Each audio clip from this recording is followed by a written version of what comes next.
So there are a few things that it is our desire to help you reconfirm within yourself today. First, it would be nice if you could accept the existence of this vortex of creation.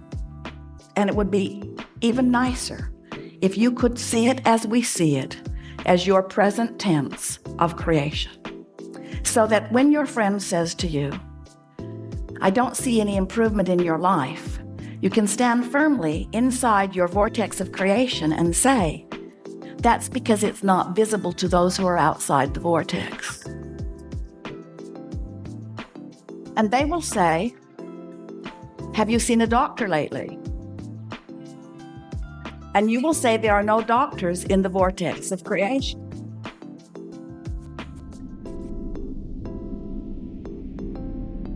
When you let being in this vortex, when you let tuning yourself into the vibrational frequency of all that you are be your top priority, you get so much life back. Do you know how many arguments, how many words, how many efforts, how much action is necessary just to keep you alive and out of desperation when you're not in the vortex? In other words, it's a big effort to live this life when you're counting on your words and your action and your effort to make it happen. It's interesting, you could just have a conversation with one very well-meaning mother about her child that she adores more than life itself, and listen to all of the gyrations that she is going through in order to sort of kind of understand what's going on with her little boy and put it in the proper perspective, when really all she needs to do is step away from whatever's bothering him and away from whatever's bothering her and focus upon something that gives her access to the vortex, and from inside the vortex, everything's clear. You cannot lead from behind. And if you are not in the vortex, then you have nothing to give anyone. Sometimes people say, Abraham, it seems like you teach selfishness. And we say, we really, really, really, really do. Because selfishness, let's define it. Selfishness means vibrational alignment with self. And in order to understand that, you got to know who self really is. Self is source. Self is pure positive energy. Self is worthy. Self is clear-minded. Self is healthy. Self is full of vitality. Self is eager about life. And when you are willing to be selfish, which means you are willing to mimic the vibration of self, which means you're willing to release the thoughts that hold you apart from that and practice the thoughts that cause you alignment with that, which simply means you're selfish enough to care how you feel. That's when they call it selfish. People say, oh, you're so selfish, you're pleasing you. And what they mean is, you should please me? You're selfish because you please you, and I'm not selfish because I think you should please me instead of you? There's some screwy reasoning going on. And every time it matters to you to please them instead of you, oh, it's such short-term gain, such short-term gain. Because when you care about how someone else feels or how they are responding to you, so you behave in order to affect their response to you, you do them a very big disservice, because you teach them that through action and demand or cajole or control or power, that they can wrestle their life to the ground. And there's hardly going to be anybody as cooperative as you. Think about it. Have you ever had someone who was so cooperative they'd just do anything for you? And then they were the only one who would behave that way? So you just had that one friend? Often it was your mother. You weren't really ready for the world, were you? But when you show yourself that you have the power to come into alignment, not just with who you were before you were born, but with all that you've become ever since. Not just with you and all you've become, but with Source itself. When you show yourself that by being selfish, which means by reaching for the best feeling thought you can find on whatever subject is active, when you care about being in the vortex, you care about being in concert with the energy that creates worlds. And one who's in the vortex, one who's in alignment with that energy, is more powerful than millions who are not. It's such an interesting thing to watch what goes on in your planet, because you are so good at step one. Most of you have made such a career out of step one.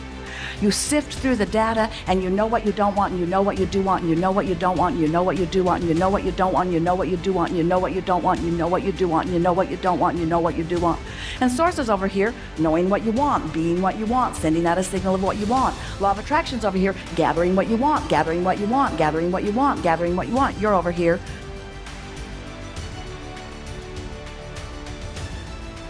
That's creating by default. That's going where the wind blows. That's complaining about whatever they're complaining about and feeling about whatever's happening. But when you decide that you're going to take control of your relationship to who you really are, when you decide that you're going to tend to this gap between you, wherever you are on whatever subject you're experiencing, and who you really are and what you know about the same, now life is going to take a new form and shape for you.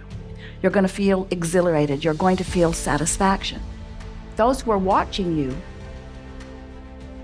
will see you as someone who seems to create tremendously with ease.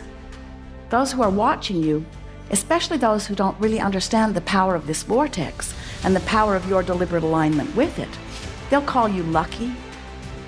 Many times they'll be jealous of you, because they'll watch your fortunes amass and your funds surround you, and they'll watch you in satisfying life experience. And when they say to you, "What do you know that I don't know?" the only thing that you can say to them that is of any real value to them is, "I figured out my relationship with me, and I'm constantly aware of my vibrational relationship to who I really am and what I really want.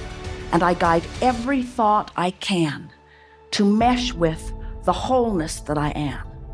I've become a deliberate thinker. I no longer create by default. I think on purpose, I speak on purpose, I act on purpose, and I don't do any of it unless I'm in the vortex. What do you mean? What's a vortex? What do you mean? What is a vortex? A vortex is a vibrational state of being that is the precursor of all positive motion forward, of all that is. It's like encapsulated, condensed, straight up Source. It's pure positive energy. It's the holding tank. It's the anchor. It's the touchstone. It's the place where all dreams and wishes and hopes are held until we find vibrational alignment with them. It's the eternal pool of well-being to which each of us have added mightily along the path of our physical experience. So this vortex, it is a reality even though you can't see it, but you can feel it. You know how your dog hears things you can't hear and smells things you don't want to smell? Because your dog has more acute sensitivity to sound than you do. Sound is just vibration, and hearing is just translating it. Smelling is just translating vibration. This vortex is something that while you can't see it, and while you may not be able to hear it, when you get in the vicinity of it, you can feel the deliciousness of it. And when you are far from it, you can feel the discord of not being close to it. Do you know that everything you feel all day, every day, is nothing more than feedback about your proximity to your vortex? So when you feel really ornery, you're vibrationally speaking not near your vortex. When you feel hopeful, You're right on the brink of it. In fact, this door to the vortex, this imaginary door in Abraham's fairy tale of the vortex, this vibrational entry point is somewhere between hope and belief. So when you feel hopeful about something, you're so in the vicinity that you'll be called in, you'll be swept in. Law of attraction will take you in. Law of attraction will take you in when there is not enough resistance to hold you out. How's that? If you weren't doing that thing you do that holds you apart from your vortex would take you in every time. When you slumber, in you go. But you wake up right where you were when you went in. If you go to sleep in the vortex, you wake up in the vortex. If you go to sleep not in the vortex, you wake up not in the vortex. You ever had an experience where you're ornery when you go to sleep? You sleep all night, you sleep pretty good, you wake up, still ornery. So the vortex is the source of well-being, calling you home, so to speak, calling you to all that you've created. And when you are not clinging with resistance to some thought that keeps you from it, it takes you right in. So really, when we say we want you to get into the vortex, what we really mean, a much more accurate way of saying it is, we want you to stop doing that thing you do that keeps the vortex from taking you in easily. Oh, you're going, you're just not going willingly sometimes. In other words, when you croak, in you go. So wonderful to watch you die.